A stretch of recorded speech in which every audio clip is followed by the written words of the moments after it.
President Trump, meantime, is refusing to allow one of his ambassadors to voluntarily meet with lawmakers pursuing impeachment. Correspondent Catherine Herridge on Capitol Hill has that part of the story tonight.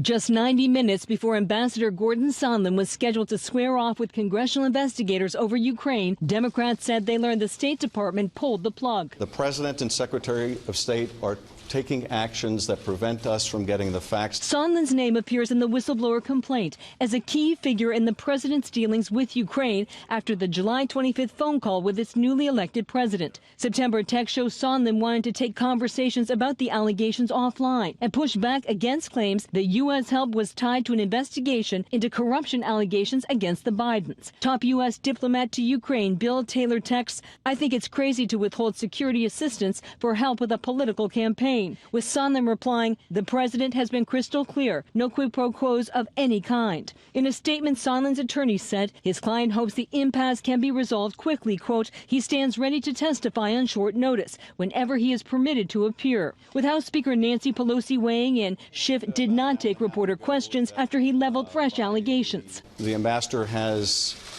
text messages or emails on a personal device, and the State Department is withholding those messages as well. It's up to the committees as to, as the evidence unfolds, at what time is the time to just say yes or no to proceed on impeachment. In response, Republicans clap back. What we see in this impeachment is a kangaroo court. They criticize Pelosi for avoiding a full House vote that would give both parties legal tools. There has not been a vote to launch an impeachment inquiry because the minority does not have any rights for subpoenas. And the Republicans called on Democrats to release last week's transcripts from Michael Atkinson, the intelligence community watchdog who was never told about the whistleblower's contact with Schiff's staff, and former special envoy to Ukraine, Kurt Volker. The full text of Ambassador Volker's testimony last week would have exonerated this president. Let's release it.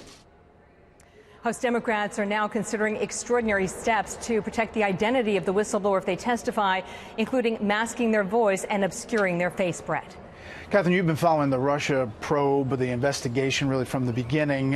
What are your thoughts on these developments we brought at the beginning of the show on the scope of the Durham investigation expanding?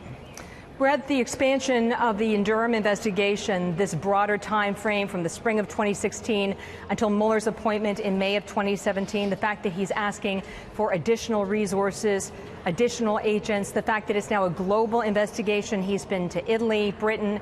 He's also working with the Australians. All of this, based on my experience from the very beginning, is that Durham has found evidence that likely points to criminal wrongdoing.